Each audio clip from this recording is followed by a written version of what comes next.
Valentine's day দিন দিন বিস্তার লাভ করছে। আলেমদের সচেতনতা সৃষ্টি সত্ত্বেও কেন থামছে না এই অপসংস্কৃতি? এরপরে প্রশ্ন হলো, মার্কেট থেকে কিনে আনা নতুন জামা কাপড় না ধুয়ে নামাজ পড়া যাবে কিনা? উত্তর হলো, মার্কেট থেকে কিনে আনলে সেই নতুন কাপড় চোপড় ধোয়া জরুরি না, সেটা আপনি না ধুয়ে নামাজ পড়তে পারেন।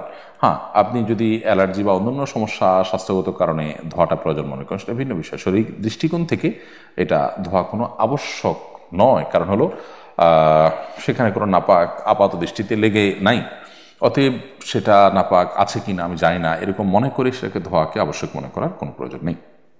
সুমাইয়া আক্তার ইভা লিখেছেন, আমার বিয়ের মহারণা হিসাবে গহনা দেওয়া হয়েছিল, কিন্তু বিয়ের পর আমার শাশুড়ি সেই গহনা নিয়ে গেছেন।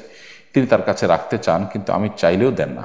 এখন আমার কি করা উচিত? এগুলো আপনার হক। আপনার শাশুড়ি যে আটকিয়ে রেখেছেন, এটা তিনি অপরাধ করছেন এবং গুনাহগার হচ্ছেন। আপনি এটা তার কাছ থেকে উদ্ধার করলে সেটি আপনার অধিকার, জায়েজ রয়েছে আপনার জন্য। মোহনা খাতুন লিখেছেন, সন্তানের নামে কোনো ধরনের কসম করা যাবে কি না বা প্রমিস করা যাবে কিনা? না, কসম করলে সেটা আল্লাহর নামেই শুধু হতে হবে। নবী সাল্লাল্লাহু আলাইহি ওয়াসাল্লাম বলেছেন, মান আরাদা আন ইয়াহলিফা ফালইয়াহলিফ বিল্লাহি আও লিয়াসমুত। কেউ শপথ করলে সে শুধু আল্লাহর নামে শপথ করবে, আর না হলে চুপ থাকবে। এই জন্য সন্তানের নামে, সন্তানের মাথা ছুঁয়ে ইত্যাদি শপথ করা যাবে না। ভ্যালেন্টাইন্স ডে দিন দিন বিস্তার লাভ করছে। আলেমদের সচেতনতা সৃষ্টি সত্ত্বেও কেন থামছে না এই অপসংস্কৃতি? দেখুন, ভ্যালেন্টাইন্স ডে এর যে সেন্ট ভ্যালেন্টাইন্স ডে বা সাধু ভ্যালেন্টাইনের দিবস, এটা যে আমাদের সমাজে দিন দিন বিস্তার লাভ করছে নানা মুখরোচক স্লোগানের আড়ালে, আমাদের সমাজে জেনা, ব্যভিচার এবং লাম্পট্যের যে আপনার ছড়াছড়ি দিন দিন বাড়ছে, এর অন্যতম প্রধান কারণ হলো ওলামায়ে কেরামের সচেতনতা সৃষ্টি। এটা অনেকটা তাদের মতো করে হচ্ছে এবং এককভাবে ওলামায়ে কেরামই করছেন, বা দিনের দায়ী দাওয়াতের কাজ যারা করছেন তারাই করছেন।